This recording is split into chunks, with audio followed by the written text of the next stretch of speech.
online students, this is another session for class 12th chemistry. In the previous session we have completed up to three qualitative properties, that is relative lowering of vapor pressure, elevation in boiling point, and depression in freezing point.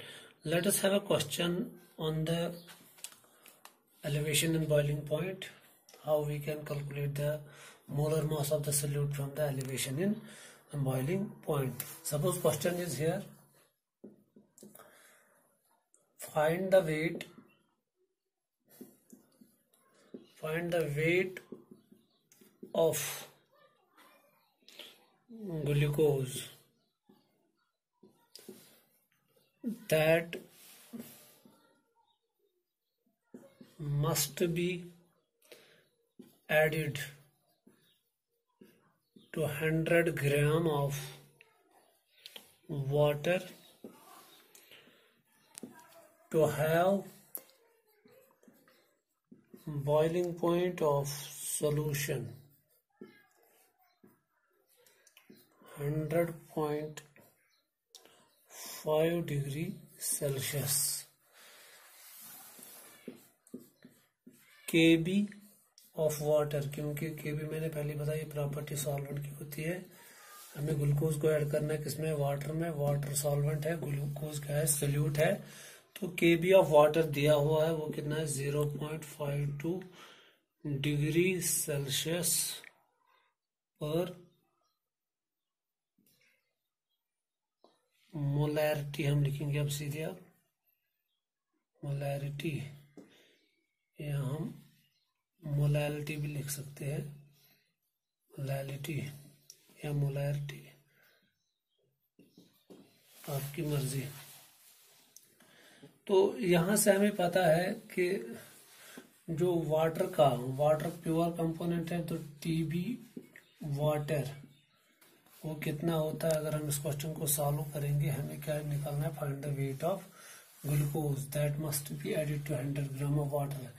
Glucose का कितना वजन हमें लेना है, ताकि हम उसको water में ऐड करके वाटर का बॉइलिंग पॉइंट कितना बनाएंगे, इस सॉल्यूशन का बॉइलिंग पॉइंट कितना बनाएंगे 100.5, क्योंकि वाटर का प्योर वाटर का बॉइलिंग पॉइंट 100 डिग्री सेल्सियस होता है.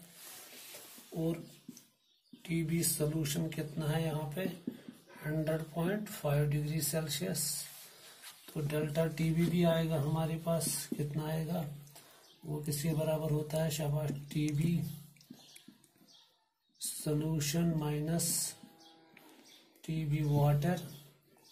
तो वो कितना आ जाएगा, शाबाश, वो आएगा 0.5 डिग्री सेल्सियस आएगा वो. तो दिस इज डेल्टा टीबी. क्योंकि हमें पता है केबी भी दिया है, केबी किसके बराबर होता है, शाबाश, सॉरी, डेल्टा टीबी किसके बराबर होता है, केबी इंटू एम. तो यहाँ पर केबी भी हमारे को दिया हुआ है, वो कितना है, शाबाश, डेल्टा टीबी हमारा कितना आ गया 0.5 डिग्री सेल्सियस. केबी भी दिया हुआ है, कितना 0.52 डिग्री सेल्सियस. और मोलैरिटी ही लिखेंगे, मोलैरिटी. तो इसके बाद अब हमें क्या देखना है, शाबाश, इसका वैल्यू अब हमें देखना, मोलैल ये किसके बराबर होता है, वो मैंने बताया आपको, वो डब्ल्यू बी इंटू, शाबाश, एम ए वाटर है, यहाँ पे बी सोल्यूट है, डिवाइड बाय किसके बराबर होता है, शाबाश, एम ए इंटू, शाबाश, डब्ल्यू ए. तो ये है फॉर्मूला. क्योंकि ग्लूकोज है ये नॉन इलेक्ट्रोलाइट है, यहाँ पे नॉन इलेक्ट्रोलाइट्स के लिए जो आई का वैल्यू होता है वो 1 होता है, मल्टीपल करेंगे 1 से तो वो आएगा. तो यहाँ से आप अब, क्योंकि अब W B weight of glucose भी आप निकाल सकते हो, कितना है, वो 100 ग्राम है. एम ए सॉल्वेंट का मोलर मास कितना है 18 है. तो इसके बदले आप क्या लिखोगे, यहाँ पे 100, यहाँ पे कितना लिखोगे 18 MA क्या है, ग्लूकोज का निकालना है, वो 180 आता है इंटू वेट ऑफ क्या है, शाबाश, वेट ऑफ, सॉरी यहाँ पे मैंने गलत लिखा, ग्लूकोज ये तो निकालना है, WB तो हमें निकालना है, WA है यहाँ पे, शाबाश 100। तो ये सब वैल्यूज देके आप क्या निकाल सकते हो, आप WB निकाल सकते हो। इस तरह से क्वेश्चन आते हैं तो आपको ये क्वेश्चन सॉल्व करने हैं। तो जो अब हम नेक्स्ट क्वालिटेटिव प्रॉपर्टी पढ़ने जा रहे हैं, वो हम पढ़ने जा रहे हैं osmotic pressure. What is osmotic pressure? Osmotic pressure क्या है? Fourth qualitative property, that is, शायद पिछले सेशन में जो मैंने पहला सेशन आपको बताया था रिगार्डिंग क्वालिटेटिव प्रॉपर्टीज, उसमें मैंने आपको बताया था शायद ऑस्मोटिक प्रेशर, वो गलती से हुआ होगा कि osmotic pressure amount of solute पे भी डिपेंड करता है। दरअसल ऑस्मोसिस अमाउंट ऑफ सॉल्यूट पे डिपेंड कर सकता है, ना कि ऑस्मोटिक प्रेशर। ऑस्मोटिक प्रेशर से क्वालिटेटिव प्रॉपर्टी एक खाली नेचर ऑफ सॉल्यूट पे डिपेंड करती है, वो मैंने वहां पे बताया था। ऑस्मोटिक प्रेशर खाली अमाउंट ऑफ या number of moles of solute पे डिपेंड करती है, ये नेचर ऑफ सॉल्यूट पे डिपेंड नहीं करती है। हाँ, ऑस्मोसिस जो है वो नेचर ऑफ सॉल्यूट पे डिपेंड कर सकता है।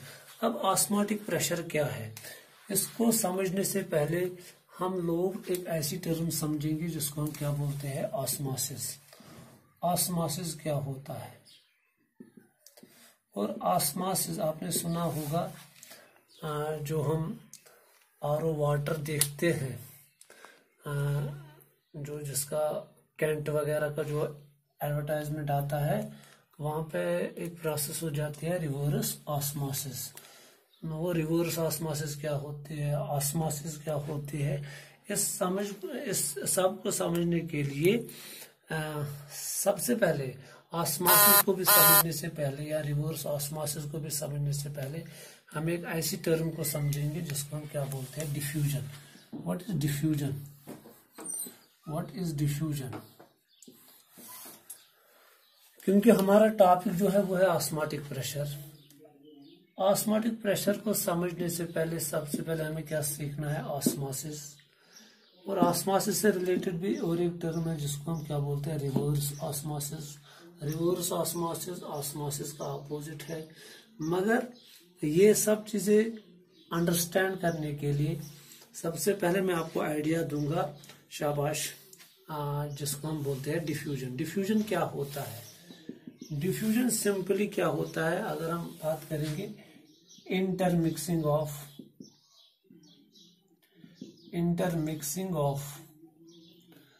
पर्टिकुलरली हम गैसेस से हम गैसेस की बात करते हैं तो इंटरमिक्सिंग ऑफ गैसेस हम बोलते हैं क्या, तो यहाँ इंटरमिक्सिंग ऑफ लिक्विड्स स्पॉन्टेनियसली जब एक दूसरे में इंटरमिक्स हो जाते हैं, घुस जाते हैं, चाहे गैस हो चाहे लिक्विड हो, या कभी कभार कुछ सॉलिड्स भी हो सकते हैं इंटरमिक्स, तो उनको उसको क्या बोलते हैं, डिफ्यूजन।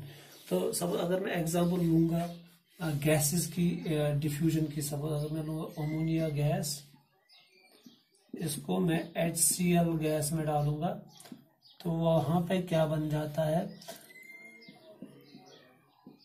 अमोनियम क्लोराइड बन जाता है। तो यहां से जब हम इसको इसके साथ मिक्स करते हैं तो यहाँ पे वाइट डेन्स फ्यूम्स बन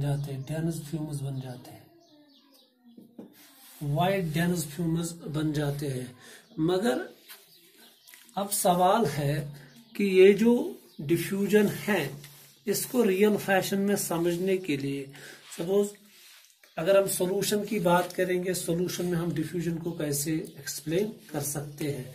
ये तो मैंने गैसेस के बारे में मैंने आपको बताया। अब अगर हमें लिक्विड्स में सीखना होगा कि डिफ्यूजन क्या होता है, तो उसके लिए हम क्या करेंगे, हम दो सॉल्यूशंस लेंगे। सपोज मैं यहाँ पे एक सिस्टम बनाऊंगा, यहाँ पे एक सॉल्यूशन लूंगा, इसको हम क्या बोलते हैं?